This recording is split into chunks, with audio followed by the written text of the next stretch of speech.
welcome back to The Edge. My name is Tori Billings, and I'll be your host for this morning's episode. Have you ever wanted to try something new but had doubts due to what people might think of you?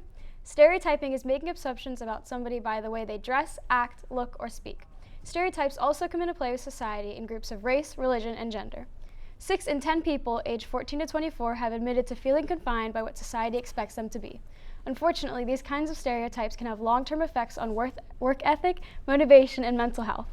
Today, I am joined with Trey Shaw, a professional dancer and teacher of mine who's on the road to absolute success. Thank you so much, Trey, for coming. Thanks for having me. I'd like to just jump right into stereotypes. And so how have you ever been falsely stereotyped in your life? I've been falsely stereotyped because growing up, I played a lot of high school sports, and then I kind of later on in life found dance at age 15, and it was something that wasn't that easy to do, and I'm from a very country high school, and there was about 88 kids in my class. So you can imagine being in a very small high school, being the only boy dancer that went from playing football and basketball and baseball to going to dance and putting on tights and taking ballet. It wasn't the easiest, and got a lot of negative terms and a lot of negative names towards me, and it wasn't that easy growing up with that, but at the same time you kind of just have to look past it if you want to succeed on that road to success. So how as a 15-year-old did you deal with those negative comments? I wouldn't say that I dealt with it the easiest. It definitely was hard, and my parents weren't exactly the most supportive of me dancing because I played golf in high school. I was supposed to go to Kent State University on a full ride scholarship for golf, and then at about 17, 18, I knew that I'm just like, you know what, I want to pursue dance as a career, and my dad didn't take it that well, but at 15 years old, I would say that I wish I could go back and tell 15-year-old Trey to not get fired up or a temper when someone would kind of accuse me of being, something else that I'm not. And just like the names and the name calling and everything, it just wasn't easy to deal with, and I felt like I couldn't really talk about that with my peers because it was my peers doing that. Right. So it was my sister. I would go to my sister, I would talk to her about all of my problems and just kind of release that, and then I would just start every day over. So, I had to. Yeah.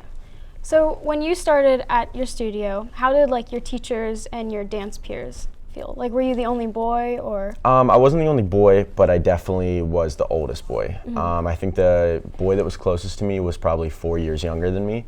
So it definitely wasn't easy walking into that, but at the same time, the dance studio, the dance space, and the people that were there kind of became my family very quickly. So school would always be pretty hard. People got over it eventually, but school would always be pretty hard. But then at the same time, it was like every time I would go to dance, it's kind of just that was my therapy. Right. That was my therapy session, and that's where I released all of my emotions. And I know it's weird, but even lyrical and contemporary dancing, a lot of people, I don't know if they know what that is, but you can really release emotions in that. But even in if you're taking hip hop or ballet or something, it's just the art of dance just really helped me kind of just release the anger and the tension that I had, and just kind of made me pretty calm throughout the rest of high school. Yeah. So besides a big stereotype is dance is a girl sport. Yeah. Or a girl art or whatever. So how do you feel about that? How do you? I definitely think it's the same kind of situation as being a cheerleader. People say that cheerleading is not a sport. Cheerleading is absolutely a sport because I would love to see most of the guys go out and try and do that stuff. But at the same time, being a boy dancer, it can be challenging, and people look at it as oh, that's only for girls. And I'm like, well, you know what? And I would always make the joke. I'm like, well, my legs look fantastic in these ballet tights. So, but at the same time, you kind of have to just look past those people because I played football my whole life, and then I think it was my senior year. The football team was not doing the greatest, and I was dancing at that point. Well, they had to come take a ballet class, and I ended up assisting that class. So it was kind of fun for me because I got to watch all the boys struggle and cry a little bit because it was too hard. And then I went back to school, and I think that was the moment where no one kind of picked on me again about it. But, you know, walking out into the dance world, completely different. Like, there are a lot of boy dancers. Yeah, but growing sure. up in a very small country town, living on a farm, stuff like that, it's kind of, it was very intimidating, yeah. Right. So you tried other things before dance. Where, like, you started dance at 15. How did you, like, decide, okay, well, I want to try this? So my mom actually passed away whenever I was 7 years old, and I played sports all the way out through school because my dad pushed me to do that. And then at 15, I was like, you know what, Dad, like, I want to dance. It's something I really wanted to try because I wanted to feel connected to her because she danced when she was younger. So I'm like, you know what, I'm going to try it. It ended up being something that and it's not in like a conceited way, but it was like something I was naturally good at. Right. But it's just, you know, sometimes rhythm can be taught, sometimes you're born with rhythm, it just depends. Everyone can dance, by the way. People say they can't, but they can. Yeah, I mean, it was definitely hard, but I just like wanted to feel connected to my mother in some way, so I tried it, and like the first couple weeks that I was there just ended up being the best weeks of my life, and I'm just like, you know what, I know what I want to do. Right. So yeah. So you said earlier your dad wasn't, at first, he didn't want you to do it, he wasn't very supportive. No. What made him change his mind? Like, what did you do or say that prompted him? I think it was he missed my 2 recitals that I did in high school, and it was funny because I'm just like, you know what, that's fine. I'm like, just know that I'm going to continue doing this. I think it was April of 2017, I was on Disney Cruise Line for my first contract, and my dad and stepmom came on the boat to see me, and they were in the first row, and I remember it was Tangled, the musical that I was doing, and I think it was halfway through the show, I looked down in the front row and I could see my dad like kind of under the dim lights, and it was funny because like I couldn't tell if it was him or not because the man was crying. But I definitely earned my dad's respect whenever he first saw me on Disney Cruise Line. And by the way, that was my second professional year. So for my dad to see me doing well, and I like don't want to say it in a bad way, but my dad, I also earned his respect because I make more money than he does. So it was also a standpoint where my dad's like, you know what, you're doing really well, just know that this is not going to be an easy career, but I'm like, that's for me to decide whenever I want to stop or not, Dad. But he's definitely come to terms with it, and I think he's actually probably a lot more supportive than I ever would have thought he would be. So yeah. So what do you think about like female choreographers choreographing mainly for female dancers and vice versa for male? Do you find that like that happens a lot in studios, or? Yeah, most definitely. So once you step outside into the professional world, female and male choreographers choreograph for any gender, so it's not weird. But definitely whenever you're in high school or you're in middle school or you're a younger, like petite, I guess we could call the little kids peanuts is what we call them in dance.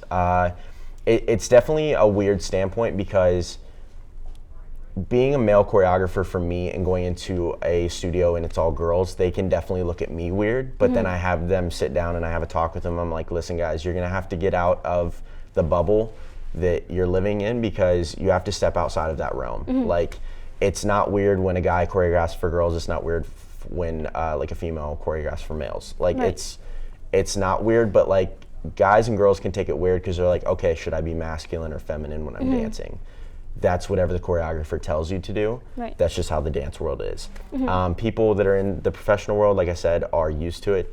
People that are young middle school or high school kids definitely feel weird about it, but that's, as a teacher's job, is to tell them that it's just a normal thing. Right, and I know you've had that conversation with us at our studio. Absolutely, yeah. Plenty of times, because we're all girls studio. Yeah, well, I mean, it's because as a male, like, I take burlesque and heels, Yeah. But I also take hip hop, contemporary jazz, musical theater. Like, I'm okay with being feminine and sassy, I guess you could say, but I'm also okay with being very masculine. So I just kind of had to get out of the bubble where I'm just like, okay, even though I'm a straight male dancer, like, I can still take female classes that are meant towards females mostly. So, yeah. So how did you start to get into teaching and like? is that something, was that before the Disney cruise, or like was Yeah, that? so it was before Disney Cruise. It was at my home studio, which I am from Sugar Creek, Ohio, but my home studio is in New Philadelphia, Ohio. It's called Moxie Dance Academy. I started assisting like at a young age. Like when I started dancing, they're just like, you know what, like we really want to like just keep pushing you. Right. So when I started dancing, I actually got thrown into all the advanced levels. And yes, that was many hours of crying to my sister that I don't want to dance anymore. That I just couldn't take it, I guess, because I don't know, everyone was always weird about it. But I started assisting classes, I think at 17. And then that's whenever I was like at 18 years old, I started teaching my own classes. I started with hip hop, but then I waited until I went on to do some professional training. When I came back from Disney Cruise Line, that gave me the opportunity to teach not only hip hop, but musical theater and contemporary. Right. Teaching was very intimidating at first for me. And then I just realized, you know what, like, even when I teach you guys like at your studio, like I'm only 23, so like still I'm young and naive, even though I am a professional. So I just like to have fun and act like we're all kids pretty much. Right. So yeah, I mean, it's not intimidating anymore because teaching can be a lot of fun, but you know, yeah. So you had some doubts, obviously. Absolutely. So how did you get over those? Like, I had to stop looking at it as like, you know what, the kids are not gonna like my choreography. Like if I'm walking into a studio and I'm teaching and the kids are not doing the choreography perfect and they're not hitting every step or count, then you know what, there's no kid, and I actually just taught last night, and I told the kids, if you're not getting the steps perfectly, then you can't walk out of this classroom and be like, you know what, I wasn't really feeling that dance. Like until you have that perfect, then you can say that. Yeah. But so it's a lot easier now because I'm able to kind of use students as a canvas, and I'm able to, I guess, and you know, paint your own art on someone. So it's really nice, and it helped me a lot with nerves. And at first, by the way, I could not talk in front of people, so teaching was a really hard thing for me to do. But at the same time, like the more you do something, the more you get used to it. And definitely being on Disney and having to like greet Mickey and Minnie and all them. I know that's weird to bring that into it, but being on Disney actually helped me more with teaching and guiding kids in a class.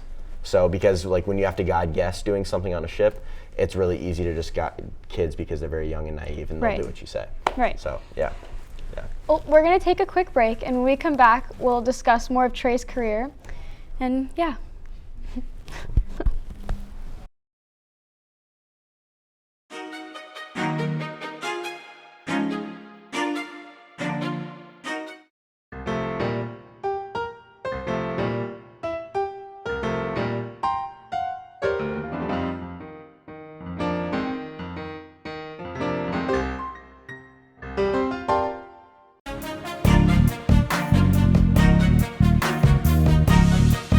Welcome back to The Edge. Before the break, we talked about Trey's like stereotypes and stuff, and now we're going to talk about Trey's career. So, how was the audition process for Disney Cruise Line? It was nerve-wracking to say the least. I'm gonna like say something, I guess, because everyone's always like, "Oh, you look so confident in the audition." No, like I wanted to vomit all over the floor when I got there. I walked into the room, so I was actually already on another contract whenever I went to audition for Disney Cruise Line. I came back to Pittsburgh. I had a week off of that contract, and I'm just like, you know, there's a Disney Cruise Line audition. But funny thing is I read Disney audition, okay? So I got on a megabus to go to New York City. It was at a studio called Pearl Studios, and they always have auditions there for no matter what it is. And I walked in, and honestly, I've never been to a Disney audition, and I walked in and there was like 400 people there. And so I had to like just make a quick track to the bathroom, and I'm just like, I like called my sister. I'm like, I can't do this. But I walked back in, I checked in, I got my number. I think I was like number 253 or something. By the way, my whole group was girls. I think there was one other boy, but he didn't dance with me at all. So I was also nervous there, but I mean, I was used to it. But at the same time, like Disney is a big company, and it was my first like big audition that I was doing like that. I think that was about 3 years ago. And I was like, okay, well, let's just go for it and see what happens. Well, I was like sitting there kind of in the audition room just talking to people, and they really just calmed me down about it. But like my nerves went away. I listened to some music, and then I went into the audition room, nerves came right back. Right. And I was like, great. Well, they started teaching us, and what really calmed me down is it wasn't just a male choreographer, it was also a female choreographer. So they wanted us to, they were like, all right, we're gonna first start off with some partnering. So I just had to lift some girls, like do a couple passes across the floor. And I was really used to that. So I was just like, all right, you know what, I got this. I kept getting called back. I think there was 5 rounds. And I kept getting called back through each round. You would start with like partnering and then ballet and then tap. I think the last one we ended with was like a jazz funk hip hop. And I'm like, I already have that in the bag. So I was like, let's just do it. And then the funny thing is the jazz funk hip hop was to Circle of Life from Lion King. And it was like a super slow version. So I'm just like, well, okay, it's another challenge. It was really hard, but like at the same time, they were like, all right, let's fill some paperwork out and like take another quick headshot. Funny thing is I also had a man bun. At that point in time, and I'm just like, do I have to cut this? And they're like, absolutely. And she's like, if I had scissors right now, I'd probably cut it right now. And we, just kind of all left the room, and I went back to my friends, and then I left New York that night. And about 3 weeks later, I ended up getting the call that I got the job, and it was something I didn't expect because the other guys that I saw perform in audition were phenomenal. And I'm not taking away from like the way that I danced and everything. I think I was a good dancer at the time, but I didn't think that I was on that level. Right. But I got through, and Disney treated me really well. But like the great thing is now if I ever want to go back to Disney, and they've offered me contracts to come back already, I don't have to audition again. That's good. So I don't have to go through those audition processes. But if I ever give advice to someone if they're going into an audition, first go to the bathroom. Second, call someone that you're really close to and you need to talk to. And third, just let go and do whatever they tell you and smile, because Disney's really cheesy.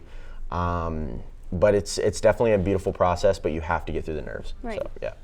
So where were you when you found out that you got the call, and like who'd you first tell if you were like alone? And I was in Georgia, Savannah, Georgia at the time. And I got the call, and she's just like, hey, we want to offer you this contract. And at first I actually thought it was a joke, because I was really busy at the time when I got that call. But I was, Savannah, Georgia, and then as soon as I got it, I called my dad. He wasn't thrilled. I called, I'm just like, you know what, I'm done talking to you. I actually hung up on him, and I'm like, you're not happy for me, so bye. And then I called my sister, and my sister like had a mental breakdown. But she was definitely really supportive about it. And then I think I posted like on Instagram and Facebook for like other family and friends to see. Right. Shortly after that, and everyone was really ecstatic about it. And then it kind of started setting in for me that it was going to happen, because Disney's been my dream since I was 11 when I first saw High School Musical. Had a huge crush on Gabriella. So. But I really wanted to be a dancer like in those movies, and I was given a chance because then my first contract I got casted as Troy Bolton. So I kind of got to live that dream out, so yeah.